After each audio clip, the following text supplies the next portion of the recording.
Indiana's a really good basketball team. Got a chance to watch some tape and then watch them last night, and they took it to a Marquette team that was ranked, and I had said earlier I thought Indiana was one of the better teams in the country. Archie is Coach Miller has got had a chance to get in there and get some good talent, some young talent, along with a guy like Morgan. I think Morgan is kind of the leader of that group, but they're very talented. Got really good guard play. The Langford kid obviously was highly touted coming out, and it was a big get for them. But when you look at their team, they have a transfer in there, a big kid that transferred in there. I think from Mount St. Mary's. I think he shot like maybe made 4 threes last night. So it's a team that has versatile parts. So it's sets up for a great game here at Bud Walton Arena. Our fans get a chance to witness a Big Ten team coming in, and I'm sure it's something our guys are looking forward to. Mike, Romeo Langford, I know he was like maybe the top recruit in the country. What have you seen from him, and just what did Indiana do to beat Marquette that decisively? Well, they shot the ball well. I thought they defended well. I mean, they've been average. I think they're averaging like 93 points and giving up only 54 points. So when you look at their defense, I think their defense just comes in and it took Marquette out of anything they wanted to do. They rebound the basketball well. They share the basketball. They got balance in scoring. They got the guards rebound. Again, they keep the floor spreaded, so they got some guys that can attack. And I think when I looked at Langford, he was getting to the basket quite a bit, getting to the free throw lines, and then they just made shots. I mean, they just kept Marquette at a distance. I thought they were athletic. I think they were the more tougher team. And so we got our hands full with them coming in. He's 6'6". He's really athletic. He's bouncy. He's got a great first step. He can finish with contact. He just got a great feel for the game, and of course, he was highly touted. He's been a pretty good player all along. So he's one of those guys they're talking about one and done. So he's very talented. How big is it for basketball in general in Arkansas to have a doubleheader with 2 name opponents, with Arizona State and Indiana coming in? I think it's great. It's a great day for basketball. At this time of the year, it's early in the year. I think it's a great matchup when you talk about Arkansas, Indiana, and then of course I think the women are playing Arizona State. So you got some teams that are ranked or highly considered, being some of the top teams in the country, and for our fans, I think what better environment than in Bud Walton Arena and having a national audience. For tempo, just kind of what does Indiana want to play, and what do you do against them as far as that's concerned? I think if their defense is good, their defense has been really good. They take care of the ball, and they've been really pushing it out on turnovers or long rebounds, because you got a guy like Morgan who can actually start the fast break. You got Langford, a kid who can finish in the open floor. So their kids are skilled. But I would imagine mid-tempo. But one of the things I know of any Archie's team, they're going to shoot it and try to go get it. They're going to hang their hats on defense, and they're going to really try to go and get the offensive rebound. So we got to do a good job of finishing defense by rebounding the basketball. But I think the game will get up and down the floor. They're averaging 93 points a game, so they're not holding the basketball. So, and we're not going to hold it either. He obviously is looking to cut down on the turnovers. Is there something you can do with the way he's like spacing him on the floor? Do you just have him look at film and say, okay, you should have done this instead of that? Or what do you do to cut down his turnovers? I think it's got to be a combination. I think Dan's got to, before the double team comes, he's got to be able to get rid of the basketball, make the right play to the right person. Our guys have got to do a good job of spacing or getting to the open spots. So I think it's a combination of that. But I think, there are times when he's tried to split it and just making the right decision. That's all. Dan's a good enough player that he'll adjust, just backing away from the double team, because he can see over the double team. and then our guys got to be in position to catch it and make teams pay. I think you know, they double, they come at you, you make them pay, then obviously they eventually back out of it. It's just the third game of the year, but you know, if you could beat Indiana, that could be a huge win down the line for postseason opportunities, depending on what you do, obviously in the SEC. But so, how big a game could this be for what's going to happen down the line? Bob, you know, every game's a big game for us. You know, the Texas game was a big game, the California Davis is a big game, and this is the next game on our schedule. It's a big game, and so it's also an opportunity to see where this team is. You know, we had a tough loss early on. We came back and played a game at home, and now you're playing against a really very good basketball team in Indiana. It's a big game, and early in the year, it's a big game as we continue to try to develop this team. This team is just going to continue to get better, but the only way they're going to learn is kind of going through the tests that we play, and those are the games that we play each and every time out. They got off to a really slow start at the free throw line, but then obviously got a lot better in the second half. What is it, a mental thing at the free throw line, or what do you contribute to the slow start? Then obviously Texas, it was a struggle as well. We missed them. That's what happened. We missed them. There was no secret to it. And then eventually they dialed in.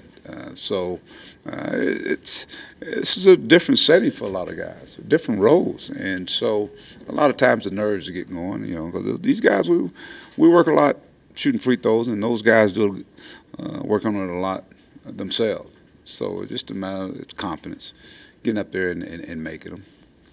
Mike, it's first time Indiana's there. You guys have had a lot of great teams come in, obviously, but first time Indiana's ever come to Fayetteville. How much does that add to it that it's you know, for all these years and finally Indiana's coming to Fayetteville? Well, it's a Big Ten team.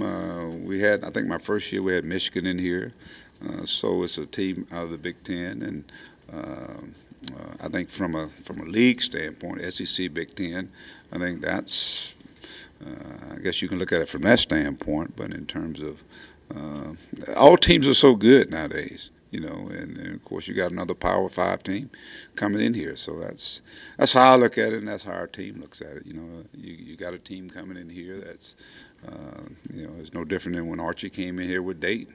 It was a really good basketball team, so our focus is on just, you know, trying to get better, and Indiana happened to be the team we're playing.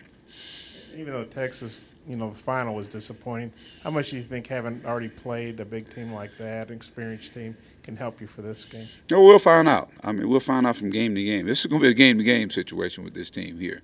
But at the same time, we had a chance to play against I think a pretty good Texas team in a neutral setting. It ain't about the names anymore. Everybody's good. Everybody's good, and we saw that even when Cal Davis came in here. You see it already, you know, displayed in games. You know, if you don't come play with it, any night anything can happen. I just saw a score last night, Michigan and Villanova, rematch of the championship game. It didn't go the other way, and it's, if you don't show up, man, it can you can take an L real quick. The game is close to sell out, probably will be sold out. What are you expecting from an atmosphere standpoint? A great atmosphere. Razorback Nation will show up and show out. Mike was saying you're going to go to Kansas City for Sydney's induction. Just what? I mean, I know you didn't, you know, play with Sydney or coach with him or anything, but what do you think of Sydney, and what do you think about that whole? You know, I've got a chance to know Sydney, you know, since the years I've been here, and we stay in close contact. He's had a chance to come and do a couple of sessions with our players, and he epitomizes what Razorbacks is all about. I mean, you're talking about a 6'4", little scrawny guy from Little Rock Hall High School. I mean, he climbed a lot of steps when you talk about where he went. All-American, one of the best players in the NBA, and Arkansas is still his home. And so for him to have an opportunity to be selected in the Hall of Fame, I think I'm looking forward to the ceremonies, and just proud of him and what he's accomplished. Obviously, when you think about the triplets, I think those are the guys that really set Arkansas basketball on a plateau that I think it has stayed at that level. Comment on Justice Hill. Yes, yes, yes. Justice, a young man that 3 years ago pledged to be a part of what we're doing here, and it's hard to believe that now he's a senior in his senior year, and quick, athletic, tough kid. One of those pass guard first, can set other guys up. Defensively, he's can harass on the ball, and he's very athletic for a guy that size. I mean, he gets up, and so just got a level of toughness that fit what we're doing, and so we're excited that Justice finally get a chance to be a part of the family.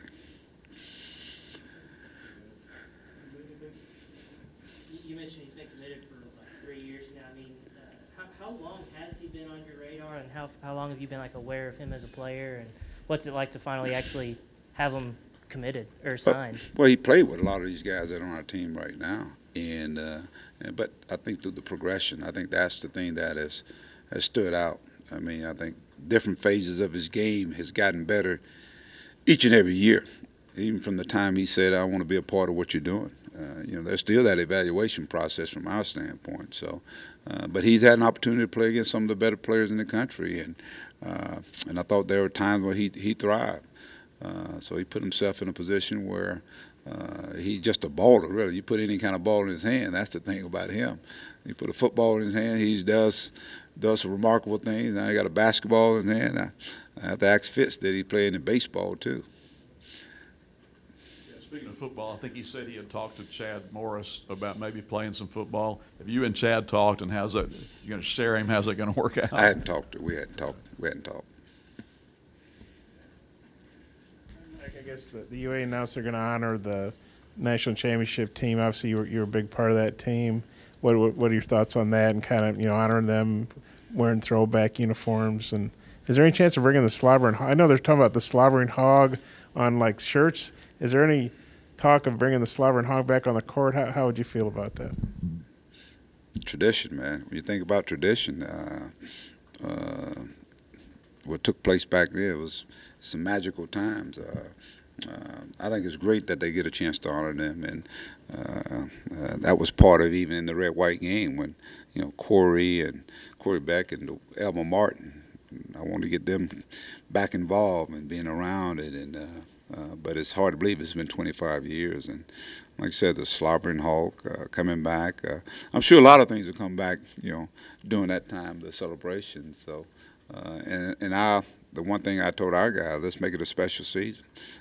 Even with the young basketball team, I think we have some great potential. And so, with that being said, having a chance to honor, Coach Richardson and that team, obviously brings back a lot of good memories. And but I'm super excited about having an opportunity to bring those guys back and so the fans can celebrate for 25 years ago.